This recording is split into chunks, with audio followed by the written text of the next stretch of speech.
سلام و درود بر شما خوبان دل. در جهانی که پر از صداست گاهی دل ما تشنه کلمه است که نه گوش بلکه جان آن را بشنود. در این ویدیو دکلمه ای از دل برای دل به سمع شما رسانده می شود.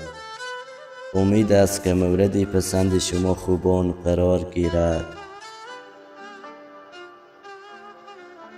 آنچه نیکی می کنی پیش کسی اظهارش مکن، گر خدا داند بس است کالای بازارش مکن. سخنی زیبا همیشه بوی باران می دهد، بسپار در دفتر دل خطی دیوارش مکن. وعده گر دادی همیشه بر سر قولت بمان، چون که نتوانی بگو دیگر امیدوارش مکن.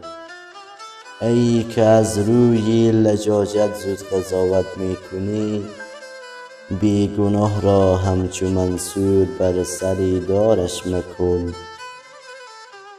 روح پاک و جسم سالم بهر ما یک نعمتی است. روح پاک و جسم سالم بهر ما یک نعمتی است.